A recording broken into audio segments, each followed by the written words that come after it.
এখনো থমথমে মুর্শিদাবাদের শামশেরগঞ্জ ধুলিয়ান। আজ এলাকা পরিদর্শনে যাচ্ছেন সিআরপিএফ এর আইজি।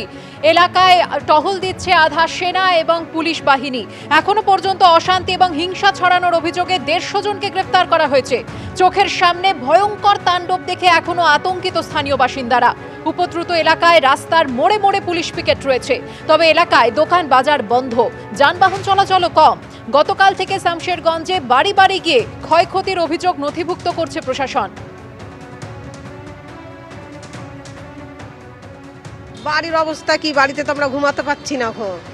বাড়িতে কি করে ঘুমাবো, এরকম বাড়িতে ঘুমাচ্ছি, চারিধারে সব ঢাল মারামারি, পাথর মারামারি, এরকম অবস্থা। ঘুমোতে পারছি না, রান্না করে কেউ খাওয়া দাওয়া ঠিক মতন করতে পারছি না।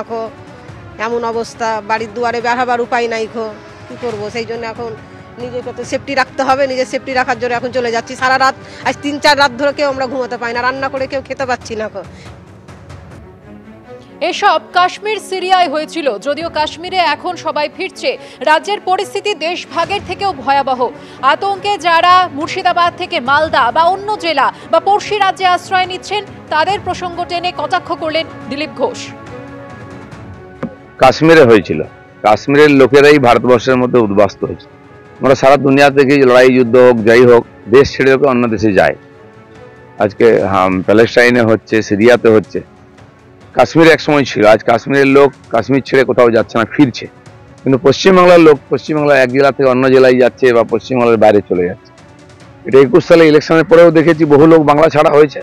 আর এখন মুর্শিদাবাদের লোক মালদাতে, নদিয়াতে চলে যাচ্ছে বা অন্য জায়গায় আত্মীয় বাড়ি চলে যাচ্ছে। তো আজকে দেশ ভাগের চেয়েও ভয়াবহ পরিস্থিতি। মুর্শিদাবাদের অশান্তির ঘটনায় এবার গভীর ষড়যন্ত্রের অভিযোগ তুললেন কুণাল ঘোষ। তার বিস্ফোরক অভিযোগ যে বিএসএফ এর একাংশের সহযোগিতায় সীমান্ত দিয়ে আপত্তিকর হামলাকারীদের ঢুকিয়ে গন্ডগোল করানো হয়েছে। শুনুন।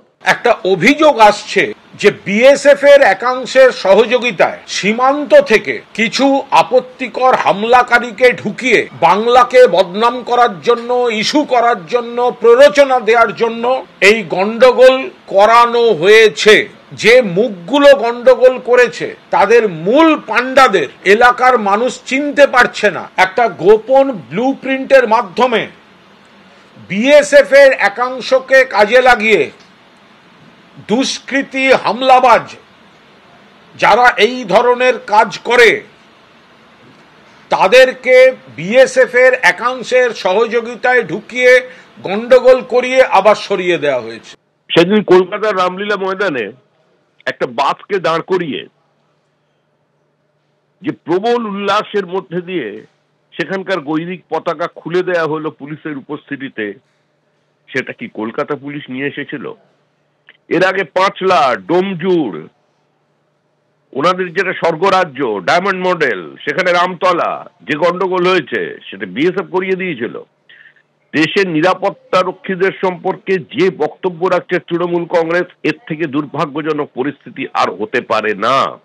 মুখ্যমন্ত্রীর প্ররোচনামূলক বক্তৃতা, ফিরহাদ হাকিমের সকলকে দুর্ভাগা বলা এবং ধর্মান্তকরণের কথা বলা, এর সমস্ত বলে চলেছে তৃণমূল কংগ্রেস। তৃণমূল কংগ্রেসের একমাত্র লক্ষ্য হলো 30% মুসলমানের ব্লক ভোট। আমার মনে হয় শুভবুদ্ধি সম্পন্ন যারা মুসলিম ভাই বোনেরা আছেন, যারা মুক্ত মনের মানুষ আছেন, যারা মনে করেন যে আজকের ধর্ম হলো গণতন্ত্র, তারা এ ধরনের বক্তব্যকে প্রত্যাখ্যান করবেন। আসলে এই ধরনের বক্তব্যের এই মুহূর্তে কোনো গ্রহণযোগ্যতা নেই। তৃণমূল কংগ্রেসের লক্ষ্যটাই হলো বিভাজন, লক্ষ্যটাই হলো ধর্মের উপরে ভিত্তি করে আজকে একটা নির্দিষ্ট ভোট ব্যাংক তৈরি করা। তৃণমূলের একজন বিধায়ক তাপস চ্যাটার্জি রাজারহাটের, তিনি বলছেন কিছুদিন আগে যে আমার সবচেয়ে বড় দুঃখ এটাই যে আমি মুসলিম ধর্মে জন্মগ্রহণ করিনি।